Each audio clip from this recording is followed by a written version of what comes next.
पता है तुम्हारे विराट कोहली, सचिन तेंदुलकर, शाहरुख खान, सलमान खान, जो भी तुम्हारे जितने फेवरेट सेलिब्रिटीज हैं, एक्टर्स हैं, जितने भी है, वो क्या पता है, वो जीरो टैक्स पे करते हैं। लेकिन कैसे वो करते क्या है, उनकी ऑलरेडी जो सिटीजनशिप होती है अलग कंट्री में होती है, और वापस उनकी शेल कंपनीज जो होती है, शेल कंपनीज होती है, यानी कि जो बंदा है उसके जस्ट नीचे शेल कंपनी रजिस्टर्ड होती है कहीं दूसरे प्लेस पर जहां पर 0% टैक्स है। फॉर एग्जांपल दुबई को ले लिया, या बहुत सारे प्लेसेस है पूरे वर्ल्ड में, तो वहां से कनेक्टेड होती है। तो अगर आपने जैसे भी कोई भी इनकम की, तो लेकिन वो पैसा जो है वो आपके नाम पर नहीं, वो शेल कंपनी पे जाएगा। शेल कंपनी ऑलरेडी रजिस्टर्ड हो रखी है बिल्कुल 0% टैक्स पर, यानी फॉर एग्जांपल दुबई के लिए। अब वहां पर 0% टैक्स है, वहां कॉर्पोरेट टैक्स होता है लेकिन वो बहुत कम होता है, और वो सारी चीज। और बाई चांस आपने अपनी इनकम पे भी, यानी 100 करोड़ रुपए कमाया, 100 करोड़ रुपए पे 0% टैक्स। बाई चांस आपने खर्चे किए, यानी गाड़ियां ले ली, कुछ घूमने चले गए, कोई ट्रिप ले ली, या फिर आप गर्लफ्रेंड के साथ कहीं हनीमून पे चले गए, कुछ भी चले गए, उनको एज ए जितने भी सेलिब्रिटीज हैं, एक्टर्स है, वो क्या शो करते हैं पता है, एज ए बिजनेस एक्सपेंस।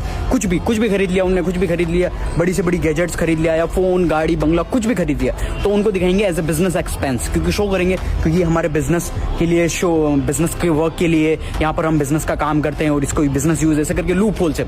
ऐसा आप भी कर सकते हो, लेकिन ये कोई ऐसी एडवाइजरी नहीं है, लेकिन ये सिर्फ और सिर्फ लूप होल्स हैं कि आप ऐसा शो करके, यानी कि आपके बिजनेस के एक्सपेंसेस। क्योंकि देखो, अगर जैसे मैं फोन से रिकॉर्डिंग कर रहा हूँ, तो ये भी मेरा बिजनेस एक्सपेंस है, क्योंकि मेरे इससे बिजनेसेस चल रहे हैं, तो रिकॉर्डिंग कर रहा हूँ तो मैं इसको भी बिजनेस एक्सपेंस शो कर सकता हूँ, और इससे मैं टैक्स बचा सकता हूँ। It's simple as that. सिर्फ और सिर्फ सिंपल लूप होल्स यूज करके 0% टैक्स देते हो, और तुम एज ए गरीब और मिडिल क्लास हर चीज पे, खाने पे देते हो, गाड़ियों पे देते हो, हर जहां जा रहे हो आ रहे हो 100% टैक्स देते हो। इट्स ऑन यू कि कैसे तुम इस सिस्टम के अंदर रहकर अच्छे से मजे कर सकते हो, ऐश कर सकते हो। It's on you, it's just about knowledge bro.